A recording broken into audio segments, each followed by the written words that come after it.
Claude Sinayobié fait partie des 200 familles qui ont été relogées dans le village modèle de Mbonganzeri, un secteur Gweru, du district de Bugesera. Ils ont été déplacés de l'île de Charita, un secteur Gweru. Pour atteindre l'île de Charita, il faut un bateau. La route de la plage traverse également un marais.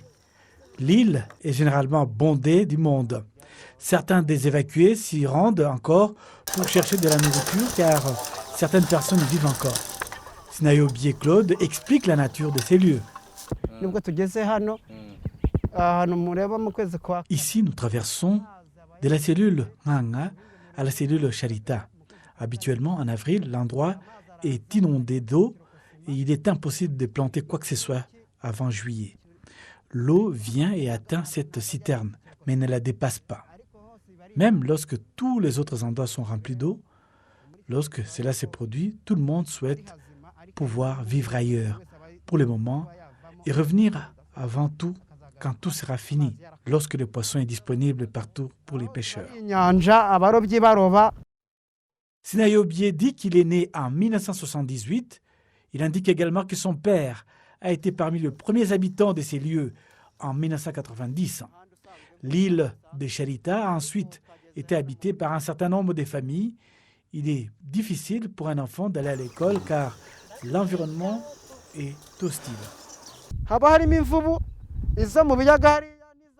Lorsque la rivière Kagera déborde de ses rives, vous trouvez des papyrus flottant partout. Et les hippopotames sont fréquents ici, ce qui représente un risque pour la vie des populations. Je tiens à remercier son Excellence, le président de la République, pour avoir pensé à nous, qui vivions dans ces zones à risque. Et ces déplacements ont permis de transformer notre vie pour le meilleur. En 2016, 80 familles ont été relogées de l'île de Charita, ainsi que d'autres familles résidant sur l'île de Mazane, dans le village modèle de Mbonganzeri à Heru. La zone relocalisée dispose d'une gamme d'infrastructures comprenant des centres de santé, de l'électricité et l'élevage de plus de 100 vaches dans une cage publique sous les soins d'un vétérinaire. Il y a aussi un entrepreneur qui fournit de l'herbe à ces gens et qui est payé par le gouvernement. Nous les vaccinons environ 2 fois par an et leur donnons des vitamines pour les garder en bonne santé. Nous avons des vaches laitières pour produire 20 litres de lait par jour, mais en général, elles produisent 4 litres de lait le matin et les restes de litres le soir. Ce sont des vaches qui produisent 150 litres par jour. Chaque année, elles produisent des fumiers d'une valeur de 3 millions de francs, ce qui est distribué aux éleveurs. Les habitants de ces villages modèles témoignent que leur vie a été transformée pour le mieux. Ils vivent maintenant dans de belles maisons avec de l'électricité, du lait à leur disposition et des écoles à proximité. La vie était dure sur l'île à cause du manque d'électricité sur les campagnes, du manque d'infrastructures, alors qu'ici, il y a du tout et on est heureux. Dans ce village, il y a un dispensaire, des écoles sont à proximité et des routes nationales. En 2017, 116 familles ont été relogées dans le village modèle de Horezo, en district de Muranga. C'est un village avec toutes sortes d'infrastructures. 103 vaches sont dans des étables communautaires. Le matin, certaines personnes vont traire leurs vaches et d'autres transportent du fumier pour leur travail. En district de Nyaruguru, plus précisément en secteur Munini, les habitants y ont été relogés en provenance de zones à risque. Nous sommes satisfaits de cet hôpital de Munini, avec des lumières partout.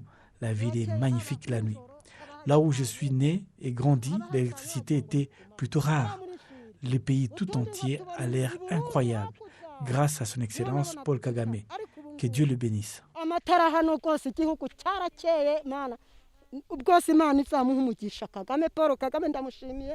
La secrétaire d'État chargée des Affaires sociales, Ingabire Assumpta, affirme qu'avant d'installer des personnes dans des villages modèles, il faut d'abord le préparer et leur expliquer le fonctionnement de ces nouvelles résidences et infrastructures.